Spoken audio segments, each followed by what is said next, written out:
To Dr. Brzezinski, I can't say enough about his contribution to our country.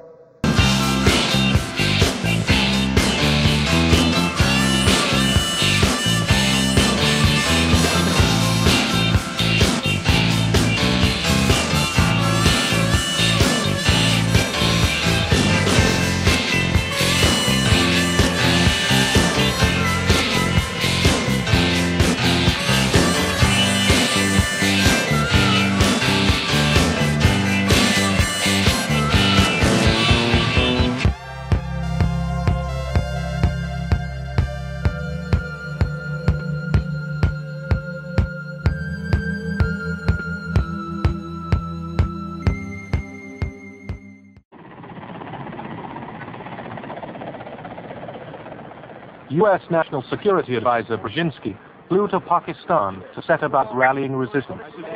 He wanted to arm the Mujahideen without revealing America's role. On the Afghan border near the Khyber Pass, he urged the soldiers of God to redouble their efforts. We know of their deep belief in God, and we are confident that their struggle will succeed. That land over there is yours.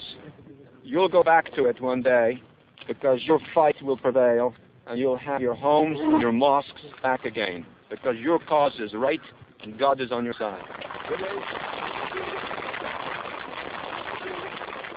The purpose of coordinating with the Pakistanis will be to make the Soviets bleed for as much as long as possible.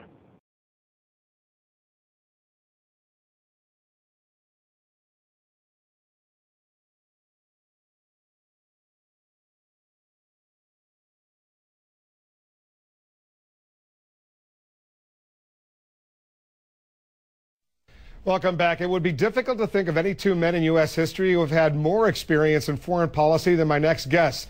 Henry Kissinger was National Security Advisor and Secretary of State during the Vietnam War and President Nixon's historic trip to communist China. Zbigniew Brzezinski was the National Security Advisor during the Soviet invasion of Afghanistan and the Camp David talks between Israel and Egypt, and they're still involved today. Secretary Kissinger is supporting the campaign of John McCain. Dr. Brzezinski is supporting the campaign of Barack Obama. You know that we have people that think about the conspiracy theories of people like you. You would be a poster child for these people because you have served on the board of the Council on Foreign Relations. You helped start the Trilateral Commission, and you've been to the Bilderberger groups. Well, yes, I haven't done those for years, so that's partial redemption, I suppose. But otherwise, yes. But what is belonging to all those groups? We talked about the Trilateral Commission when you were here in 1989. But what about the association with that? Are people too close in this world? People in business too close to the governments? Well, you know, there is such a thing as insidious influence. And the question is, how does it operate? Does it involve bribery? And does it involve some sort of psychological domination of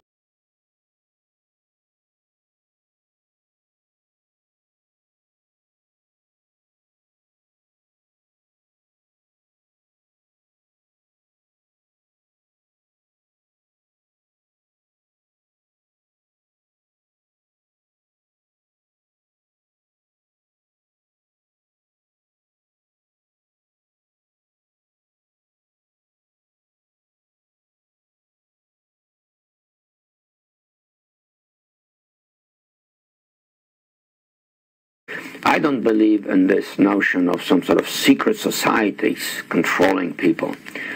But of course, in any political system, there are sort of over-the-table and under-the-table arrangements. As far as the organizations that you have mentioned, they're all on top of the table organizations. We know what they are. We know what they do. We probably exaggerate their influence in many cases. But most important of all, they operate overtly. Anybody who wants to know what the Council on Foreign Relations does can very easily find out. And once that person finds out, they'll probably discover that it really doesn't run the world, but often makes very useful recommendations. For example, you know, we're all confronting the problem of Iran. Well, I don't know, maybe this will reinforce the conspiracy theories, but 2 years ago, I co-directed a study on U.S. policy towards Iran for the Council on Foreign Relations. I think still a very good study. I said I co-directed. Who was the other co-chairman? Robert Gates, currently the Secretary of Defense. Now, on the one hand, maybe that reinforces the conspiracy theory, that somehow or other we're pulling the strings from behind the scene. But alternatively, maybe it tells you something, namely that this is an open process. Anyone can get those recommendations, read them, know what they are, can assess them, whether they stand the test of time or not. I think that's all to the good.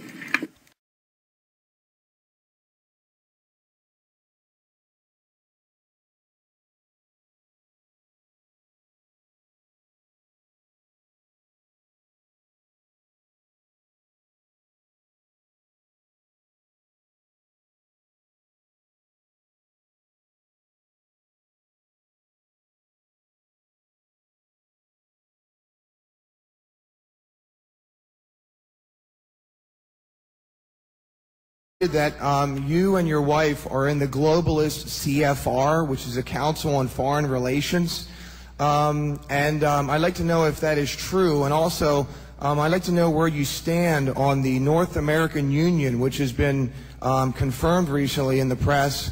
Ron Paul actually spoke about it, and the Congress has actually spent some money on it. This North American Union involves a union much like the European Union, only with Canada, Mexico, and the United States, and the possible merging of the money system into a piece called the Amero, which would actually strip the United States of some of its sovereignty and perhaps our rights. Where do you stand on that? Well, first of all, I'm not... the Council on Foreign Relations, I don't know if I'm a official member. I've spoken there before. It basically is just a forum where a bunch of people talk about foreign policy, and so there's nothing. There's no official membership. I don't have a card or, you know, a special handshake or anything like that. In terms of this North America. Union. This has been something I know Ron Paul's talked about and people have been talking about. I have to say, with all due respect, that I see no evidence of this actually taking place. I think this has been something that has been ginned up in certain blogs and the internet.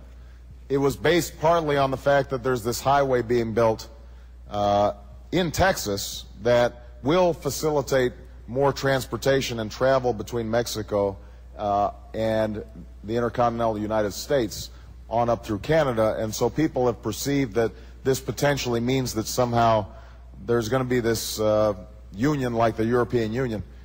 There's no evidence that that's taking place. NAFTA helped to break down barriers of trade between those three countries, and I was opposed to NAFTA because I thought that it didn't have the labor and the environmental standards and the safety standards that would look out for U.S. workers. But I don't think that there's some conspiracy to create this one, continental government between Canada and Mexico. I see no evidence of that. All right? Okay, next.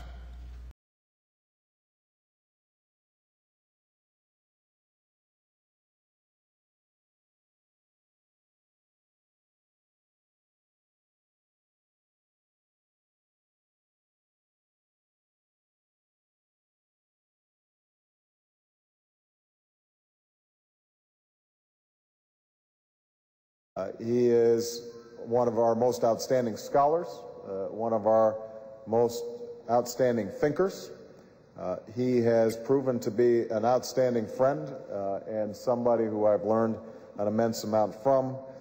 And for him to support me in this campaign and then be willing to come out here to Iowa is a testimony to his generosity. So if everybody could please give Dr. Brzezinski another round of applause.